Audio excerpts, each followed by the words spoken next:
Have you ever thought about what the biggest natural disaster in North American history might look like? No, I'm not talking about a Hollywood movie. I'm talking about something very real, lurking right off the Pacific coast of the United States and Canada. It's called the Cascadia Subduction Zone, and it's gearing up for what scientists call a megaquake. So grab a seat, because today we're diving into what this is, why it's a huge deal, and what it means for millions of people. Let's start with a quick geology lesson, but don't worry, I'll keep it simple. Imagine the Earth's surface is like a cracked eggshell, broken into massive pieces called tectonic plates. These plates are constantly moving, grinding against, sliding under, or pulling apart from each other. The Cascadia Subduction Zone is where one plate, the Juan de Fuca plate, is being forced underneath another, the much larger North American plate. Think of it like trying to push a rug under a heavy sofa. It doesn't slide smoothly, right? For centuries, the Juan de Fuca plate has been trying to slide under North America, but it's gotten stuck. The edges are locked together, but the pressure keeps building. It's like bending a plastic ruler. You can bend it, but eventually it's going to snap back with a lot of force. That snap is the megaquake. And when I say mega, I mean it. We're not talking about your typical California earthquake that lasts for 15 seconds. Scientists predict the Cascadia earthquake could be a magnitude 9.0 or even higher. To put that in perspective, the 2011 earthquake that devastated Japan was a magnitude 9.0. It's an event that releases hundreds of times more energy than the famous 1906 San Francisco earthquake. The shaking from a Cascadia megaquake would be unlike anything modern North America has ever experienced. It wouldn't last for seconds. It would last for minutes. Imagine the ground violently shaking for 3, 4, maybe even 5 solid minutes. Buildings that aren't built to withstand that kind of prolonged, intense motion would collapse. Bridges could buckle, roads could crack open, and power lines would almost certainly come down, plunging entire regions into darkness.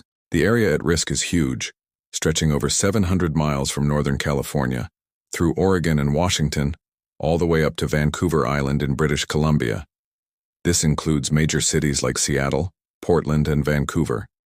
Millions of people live and work in this zone.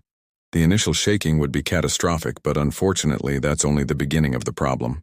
Within about 15 to 30 minutes after the shaking stops, the second punch arrives, a massive tsunami. When the North American plate snaps back up, it will displace a colossal amount of ocean water, sending a giant wave hurtling towards the coast.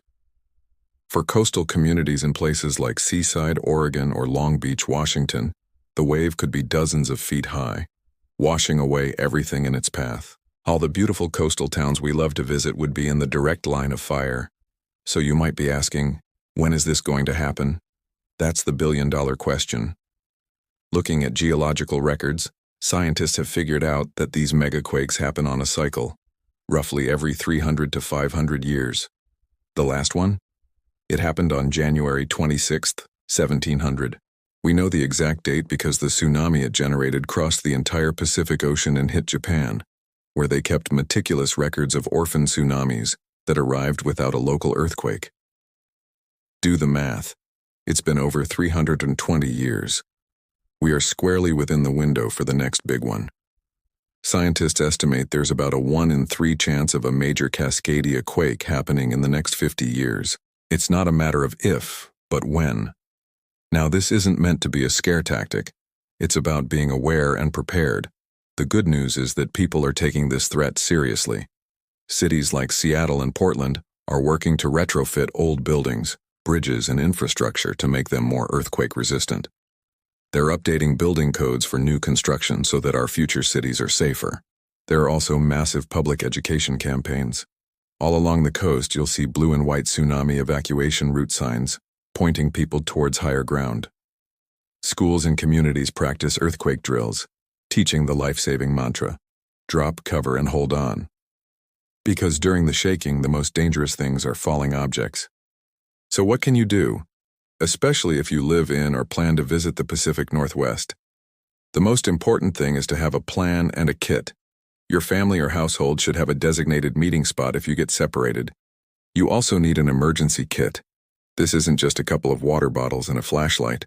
We're talking enough non-perishable food, water, at least a gallon per person per day, and any necessary medications to last for at least 2 weeks.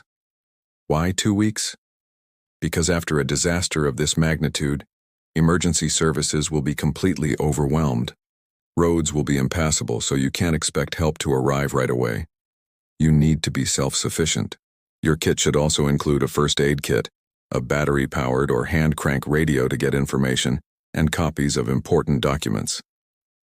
Think of it as a go bag for survival. And if you are ever at the coast and you feel an earthquake, one that's strong and lasts for more than 20 seconds, do not wait for an official warning. As soon as the shaking stops, get to high ground immediately. The earthquake itself is your tsunami warning. The Cascadia Megaquake is a sobering reality, a force of nature that we can't stop, but we can prepare for it. By understanding the science, supporting efforts to build more resilient communities, and taking personal responsibility for our own safety, we can dramatically reduce the impact of this inevitable disaster. It's about respecting the power of our planet and having the wisdom to get ready. This is one of the most significant geological threats facing North America today, and awareness is the first step towards safety. Talk about it with your friends and family. Make a plan. Build your kit. Being prepared isn't about being paranoid. It's about being smart. Thanks so much for watching and taking the time to learn about this important topic. If you found this video helpful, please give it a thumbs up and consider subscribing for more deep dives into the world around us. Stay safe and stay prepared.